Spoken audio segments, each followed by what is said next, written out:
pour mu avancer un peu ci beneen pàcc mais ba tey suivant l'actualité da nga ne les choses vont bouger. Ousmane Sonko Diomaye dégg na ko. ñu doon wax wala boog di xaar remaniement mu am ñu changer gouvernement bi. am naa ci yaakaar bu bari. remaniement dina am. am naa ci yaakaar bu rëy. Diomaye waaw Diomaye dégg na ko war naa la yaa doon Diomaye bi wax ak Diomaye biy jëf Diomaye bi wax ak Sénégalais yi ak Diomaye qui fait face au problème. D'accord.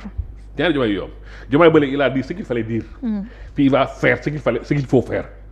donc entre dire ce qu'il fallait dire mais là il va faire ce qu'il faut faire ça c'est les médias il va prendre des mesures waaw. parce que mesures yi ça va dans le sens de ce que Sonko demande. Sonko li muy laajte pour mu bar dafay yellu gouvernement bi yenn poste ministériel yi c'est normal ñu éjecté fa ay nit. mais loolu moo mun am parce que xam nga yaa ne ministère souveraineté il faut nga def teg si loxo ay je suis indépendant loolu non. c'est que la justice nga des fois ministère des affaires étrangères tous les ministres souveraineté il faut nga teg sa loxo mais mise. dafa des kon. loolu tu vas voir xaaral ba damaa ñoo nga xool il faut bu feeñ et puis remaniement bi c'est les moyens de corriger il y a beaucoup de ministres qui sont là pour rien. am na ñu xamul sax am na ñu xam ne ils sont là pour faire leur propre promotion. da ngay fàttali sax seen ministère tu les vois tout le temps mais da nga naan kii ban ministère la bokk mais tout le temps wàcc fii faj loolu y a des techniciens pour le faire on l'a pas élu pour ça s'il faut le faire à l'occasion mën na ko def mais ministre bi kenn falu ko pour loolu dañ ko faj muy manager joxe directive mais chaque fois génn bureau taxawal lambat ci mbedd yi on l'a pas élu pour ça on l'a pas nommé pour ça léegi y a des techniciens yu ko war a def moom def li mu war a def et bari na fi c'est des ministres qui prennent comme on dit c'est des ministres genre ñoom ils font des shooting quoi. Shooting rek dem si shooting mais non on n'est pas là pour ça. On est sur le terrain. Même dans les directions aussi il y a des mauvais choix c'est le moyen de corriger tout ça parce que aussi c'est normal. Est-ce que écho boobu dafa ñëw ci Ousmane Sonko ba rencontre bi mu mujjee def mu ne institution yi communication yi nañ ko bàyyi di ko accès ci ñi koy jiite. yow ndegam Ousmane Sonko temps bi nekkee opposant la nekk l'homme les mieux informés wax nag bu nekkee si nguur gi. amul lu wér donc amul lu issee. logique mais aussi. def benn choix c'est normal c'est mais aussi il faut aussi se réajuster les corriger jubanti li nga xam ne jaarul yoon. remaniement bi tamit su fekkee ñëw na itam beneen pàcc bu ñu fa jeter suñu regard teelul un peu ñu def le bilan des ministres. non teelul parce que déjà c'est la première fois que les ministres font 15 mois. sans remaniement d'habitude c'est 1 mois 11 mois 12 mois les ministres ont changé remaniement mais bii au moins gudd na c'est un record. ils vont faire 15 à 16 mois. et puis après en 15 à 16 mois di nga xam ne lu mun. mais ak nañu fekkee réew mi aussi. du impacté non li fekkee réew mi c'est une chose mais ni ngay doxalee aussi autre chose ni ñu fekkee réew mi c'est au-delà des ministères c'est au-delà des ministres loolu suñu na ministres yi. loolu c'est une situation qui est là ñëpp gis nañ ko mais aussi face à ça comment ils se comportent c'est important ak li ñuy def. donc ministre aussi c'est ça on attend que ce soit les ministres que ce soit les DG il y a des mauvais castings c'est l'occasion de corriger mieux vaut tard que jamais parce que n'oublions pas wala sànq dafa am ay idée droit bi tax ñu fal leen idée droit boobu li si njëkk mooy réduction des comptes man tey fii bu ñu defoon tali yëpp jama def ndox yëpp sam-sam te jàpp ñu sàcc yi defuñu enquête sur les gens qui sont morts là pour man le gouvernement est nul. waaw loolu moo tax li ñuy xataraayu si ñoom rey seen bopp pour loolu. di wax souvent lii leen falee mooy justice li tax ñu fal la loolu mooy man xam nga tey bu la embauché benn poste y a ce qu'on appelle du ñu rek embauché la y a des thèmes de référence ñaa la même fii mais bu nañ la embauché kii Seneweb mais li mooy nekk sa tâche oui li ngay def ki ngay dépendre donc pour le mois defal lii dans 3 mois 4 bu nañu nga defal nga lii donc bu lay évaluer contrairement à ce qu'on faisait classique ce n'est plus est-ce qu'il est bien à l'heure est-ce qu'il est gentil ça c'est l'homme de Cro-Magnon mais on va évaluer est-ce que voilà ce qu'on lui avait fixé comme performance est-ce que egg na ko donc choisi bu dee yegg na ko alhamdulilah bu dee maintenant yegg ñu xool xëy na dafa am lu ko desee xëy na peut-être elle est pas bien en informatique on va renforcer compétence en informatique xëy na kon bu ko résultat yi wala ñu ne elle est pas bien en termes de réseau social ñu xool li manqué ñu mottali ko pour ngay li gën def performance bu ñu xool na ne ma kii daal tële ñu jël la fa teg fa keneen donc gouvernement aussi c'est la même chose et puis soo xoolee Sonko li mu wax c'est très clair. li ñuy xaar si ëllëg nee na maintenant c'est des objectifs clairs mooy maanaam ñun fii lañ jëm. déclinaison point oui.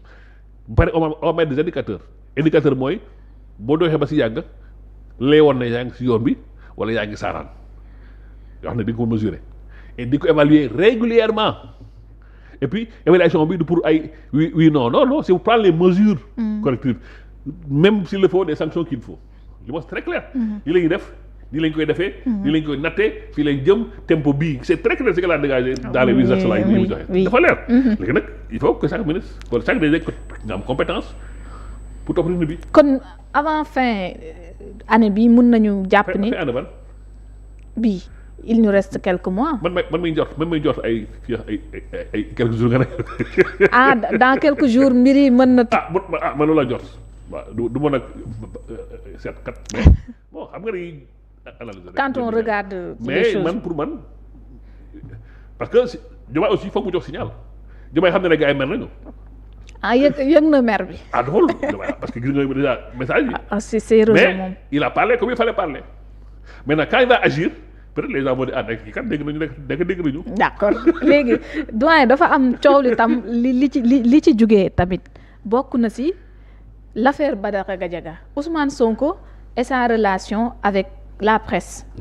Notamment ñi mu ciblé nee na fu ñu koy saaga fa ñu koy xasee déjà ku ko xeex mu xeex la waaye ay ñoñam wax na ci ñoom bu ñu demati ci yenn télévision yi bu ñu waxee itam suñu xel dafay dem ci groupe GFM bi nga xamante ni mën nañ ne li coow li muy bëri yëpp fa la jógee ba réaction am na sax ci seen part.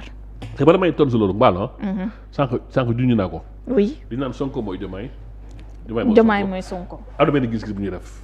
xam nga dafa am benn divinité. bu ñu woowee Janus JANUS am na dans les pays comme le Bénin même à Rome dafa nekk benn. genre divinité mooy lépp lu wàll si. kii dafa am ñaari bopp la am enfin benn bopp la am. bopp bi ñaari kii la am ñaari kanam si benn bopp. bii dee xool fii. bii xool fa ca des.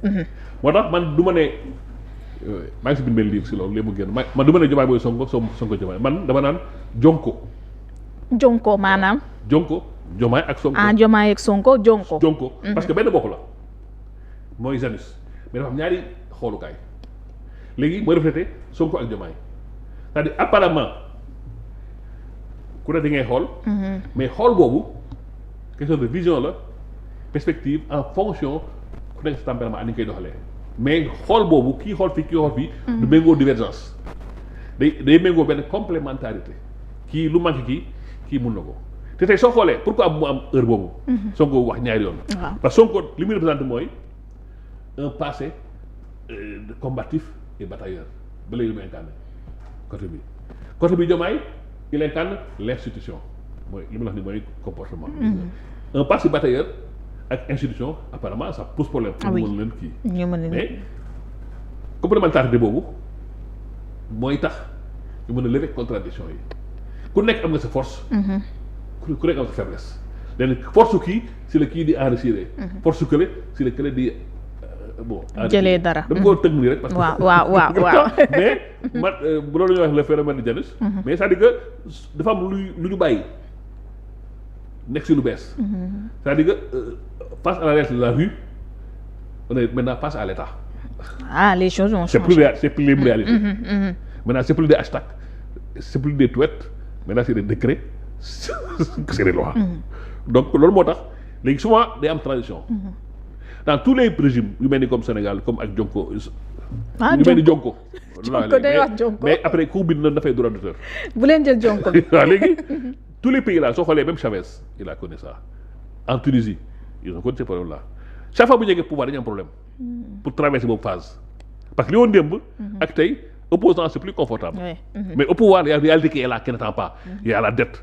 Il y a les chèques volés, il y a les partenaires, il y a le franc CFA. Donc ça, c'est une autre réalité. Il faut que nous arrivions à li mu génne.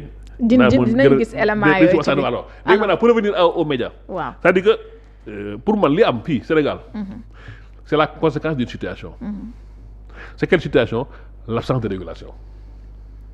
l'absence de amul régulation. régulation Sénégal am na des organes soi-disant régulants mais amul régulation. CNRA mi ngi fi CNRA lan la fi Sénégal son pouvoir est très limité par rapport aux enjeux Sénégal loolu dégg sinon c'est pour faire des timides amul régulation parce que régulation ak sanction moo ànd xam nga des fois yu juum.